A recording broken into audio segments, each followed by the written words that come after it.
Corporation vice chairperson, അതുപോലെ തന്നെ RO, ARO, മറ്റ് സ്നേഹം നിറഞ്ഞ CDSന്റെ മെമ്പർമാരെ, പ്രിയപ്പെട്ട സുഹൃത്തുക്കളെ, സഹോദരങ്ങളെ, ഇവിടെ ഒരു വളരെ പ്രധാനപ്പെട്ട ഒരു മുഹൂർത്തത്തിലൂടെയാണ് നമ്മൾ കടന്നുപോയിക്കൊണ്ടിരിക്കുന്നത്.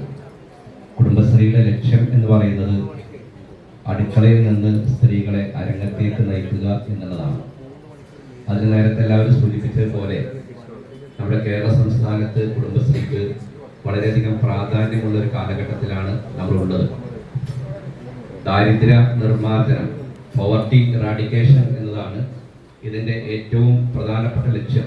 നേരത്തെ മുസ്വാക്ക് സൂചിപ്പിച്ചതുപോലെ സ്ത്രീകൾക്ക് ചെറുകിട സംരംഭങ്ങൾ തുടങ്ങുകയും അങ്ങനെ മറ്റുള്ളവരെ ആശ്രയിക്കാതെ തന്നെ സ്ത്രീകൾക്ക് അവനവൻ്റെ കാര്യങ്ങൾ ചെയ്യാനുള്ള സ്വയം പര്യാപ്തത കൈവരിക്കുക എന്നതാണ് ഇതിൻ്റെ ലക്ഷ്യം.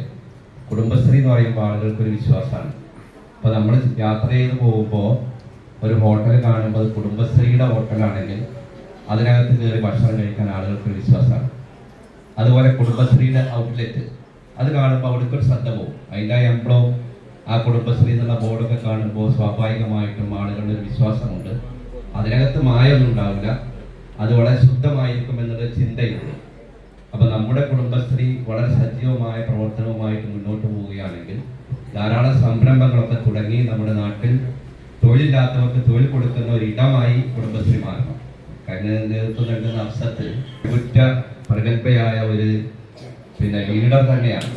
കാരണം നമുക്കറിയാൻ കഴിഞ്ഞ കുടുംബശ്രീ രംഗത്ത് സജീവമായ പ്രവർത്തനം നടത്തി നല്ല കാഴ്ചപ്പാട് ദീർഘദൃഷ്ടിയുമുള്ള ഒരാളെ തന്നെയാണ് ആ സ്ഥാനത്തേക്ക് വന്നിട്ടുള്ളത്. അതുപോലെ തന്നെ രാജേശ്വരി അതിനകത്തുണ്ട്, മാറിയിട്ടില്ലല്ലോ.